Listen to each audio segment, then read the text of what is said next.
दिल्ली वालों ने 2014-15 से आज 2024-25 तक निराशा से आशा तक का एक सफर तय किया है। जब हम दिल्ली के लोगों के बीच में जाते हैं अध्यक्ष महोदय, हमें तो अपना रिपोर्ट कार्ड रोज ही मिलता है, चाहे वो बच्चों की, चाहे वो महिलाओं की, चाहे वो बुजुर्गों की मुस्कान से हो। लेकिन आज मैं सदन के सामने पिछले 10 साल में राम राज्य के प्रति दिल्ली के बढ़ते हुए कदमों का रिपोर्ट कार्ड भी रखूंगी। अध्यक्ष महोदय, रामायण में जब भी अयोध्या जी का वर्णन आता है तो कहा जाता है कि अयोध्या जैसा सुंदर और समृद्ध शहर पूरी दुनिया में नहीं था। आज मुख्यमंत्री अरविंद केजरीवाल जी के नेतृत्व में हम दिल्ली में भी समृद्धि लाने के लिए मेहनत कर रहे हैं। दिल्ली में राम राज्य के सफर में एक महत्वपूर्ण द्योतक रहा है दिल्ली शहर की समृद्धि। 2014-15 में दिल्ली का जीएसडीपी 4,95,000 करोड़ था और आज 10 साल के अंदर अरविंद केजरीवाल जी के नेतृत्व में ये लगभग 2.5 गुना बढ़ गया है और वर्तमान कीमतों पर आज 11,08,000 करोड़। 2014-15 में दिल्ली की प्रति व्यक्ति आय 2,47,000 रुपए थी और 2023-24 में वर्तमान कीमतों पर 4,62,000 रुपए हो गई है, जो राष्ट्रीय औसत से लगभग 2.5 गुना ज्यादा है।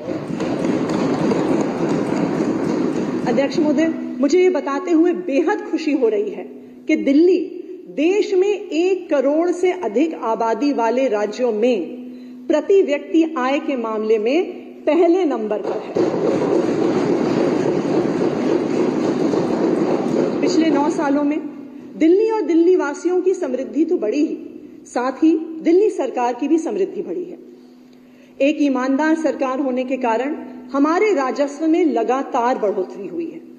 2014-15 में दिल्ली सरकार का बजट व्यय 30,940 करोड़ रुपए था और वित्त वर्ष 24-25 में केजरीवाल सरकार के 10वें बजट के रूप में मैं 76,000 करोड़ रुपए का बजट आज इस विधानसभा में प्रस्तुत कर रही हूं। देश के इतिहास में शायद ही ऐसी वृद्धि किसी भी और राज्य के बजट में हुई होगी जैसा केजरीवाल सरकार के अंडर हुई है।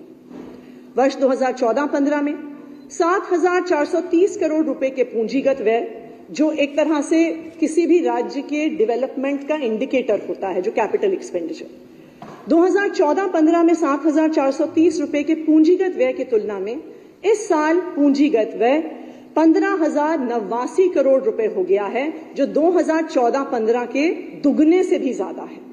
माननीय अध्यक्ष महोदय, ये बढ़ता हुआ बजट दिल्ली की ही समृद्धि का द्योतक है, क्योंकि दिल्ली के 76,000 करोड़ के इस बजट में केंद्र सरकार से केंद्रीय करों में हिस्सेदारी के रूप में हमें 1 पैसा भी नहीं मिलने वाला है।